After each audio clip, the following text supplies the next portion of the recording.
We got us a corpse and cartridge occasion.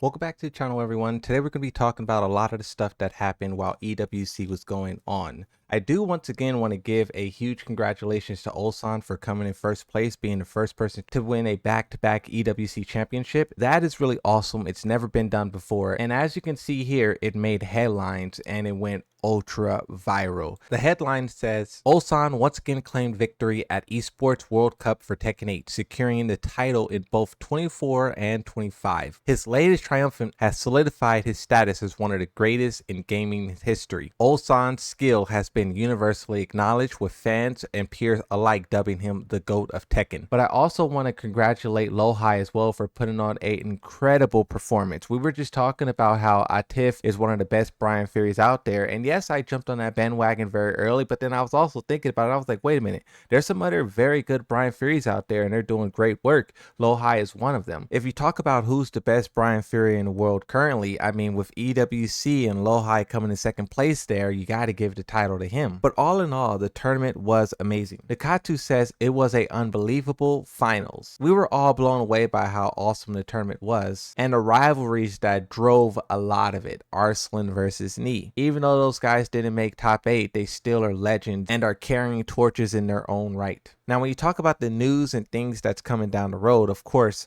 Armor King. We have the release date. We know when he's coming. Bandai Namco US put on Twitter, warning, a wild Armor King lies ahead. Pay close attention to the next step and prepare yourselves for the next move. With EWC and all of the major tournaments behind us, we now can start talking about things like the Tekken talk, but also you got to keep in mind balancing. Well, this was delayed until these major tournaments was done and we're finally here. Now, we do know that the developers are planning a lot of stuff because we talked about this tweet already from Harada, where he is highlighting how they're one, fixing the character's face, that's the new character, but they're also adjusting other characters' proportions, most notably Asuka. You know, a lot of people talk about her. They're hoping to get it all sorted by next patch. So the next patch with that information alone is going to be massive. But Nakatsu steps in and he says, right after returning from Evo, we've been working on various adjustments and fixes. Now, this says for returning from Evo. So some time has passed and players are desperately asking for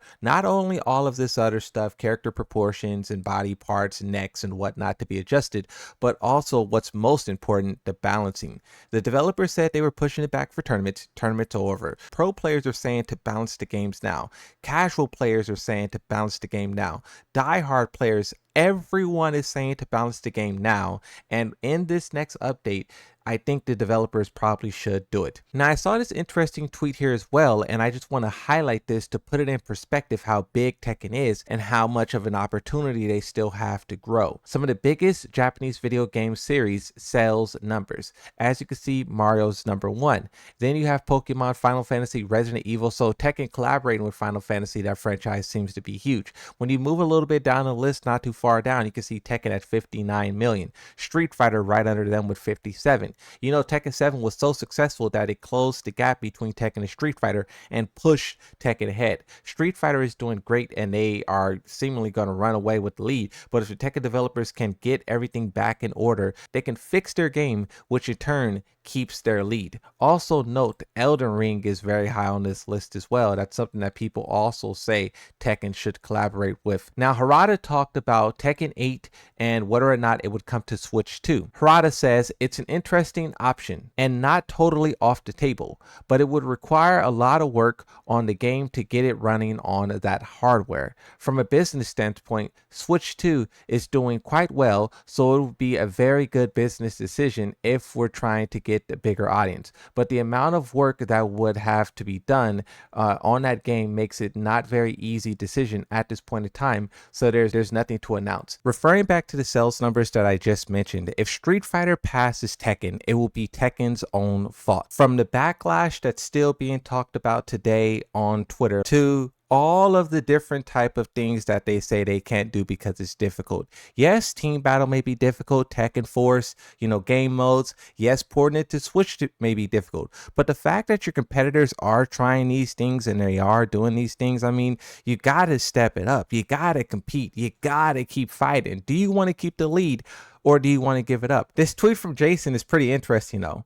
More praise from Tekken 8. Literally tons of people recognizing how great this game is looking at EWC. Yep, it feels good to be vindicated. Hope the content creators who leaned into the toxicity of Season 2 learn a lesson so they are better balanced in their takes for upcoming seasons. This is a crazy take that I obviously don't agree with. When the developers say they regret this and they wish they wouldn't have done that, and yeah, we lied to you guys, yeah, we apologize, yeah, we're wrong, yeah, we want to fix it, how do you still have players like this go around blaming content creators for stuff? I mean, it doesn't make sense. And me personally, I'm not really even that upset anymore with Tekken 8. Yes, I still think they have a lot of work to do, but they're doing the work. Keep it going, Tekken. This is the momentum that you needed at the launch of the game. All of the year and a half of controversy was super unneeded, and it's just going to pull you back. Don't let Street Fighter run away with the lead. Keep fighting. On the topic of competitors, another thing that Harada was recently talking about was Tekken X Street Fighter. Now, you know, I made a video quite recently where I just talked about the details of how difficult that project would be, the struggles, why it probably isn't possible. You know, Harada's planning to retire after Tekken 9. Tekken 9 is immediately after Tekken 8.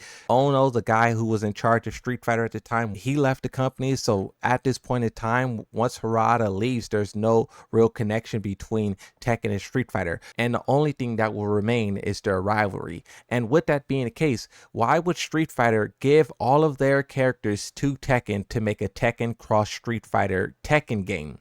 Yes, that was the deal, but that is a stupid thing to do if Street Fighter doesn't want Tekken to eat off of its plate, eat off of its success. Collaborating with Tekken could help Street Fighter, but it also could help Tekken more than Street Fighter. But the quote here from Harada, he says, "It's hard to say if that's even a thing. I mean, it depends on what people are wanting as well. That said, I would like to show people what we already have. That would be cool if we could do that. We were 30% into development, so fingers crossed." This part's pretty interesting because here he is saying, like, you know, supply and demand. Do people want this? Now, of course, people from the older FGC generation may want this. They know about these games. They know about these things. But the newer players, a lot of people may not care. They may not want it. There may not be hunger for it. But then the other part there where he says, we were 30% into development. That is a very subtle thing he said, but it's massive. Usually in the past, he said, we are 30%. And the fact that that are changed into were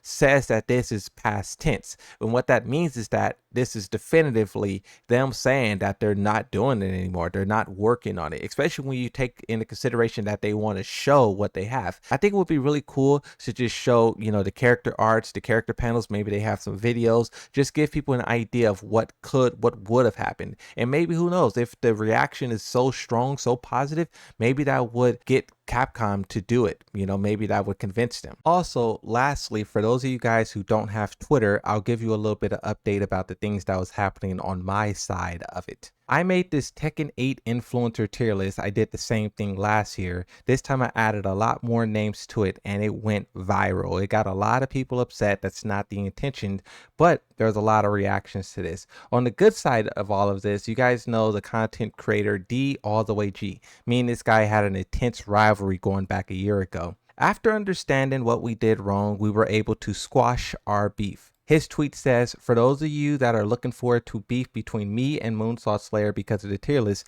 no beef is going to happen. As you can see, me and Moonsault have talked things and we're cool again." Another content creator who wasn't as happy was Low Tier God, and I'll end the video with this. Put me on C tier, which is complete hate. You see what I'm talking about, man? F these lame ass niggas. Don't even include me in your cornball ass shit.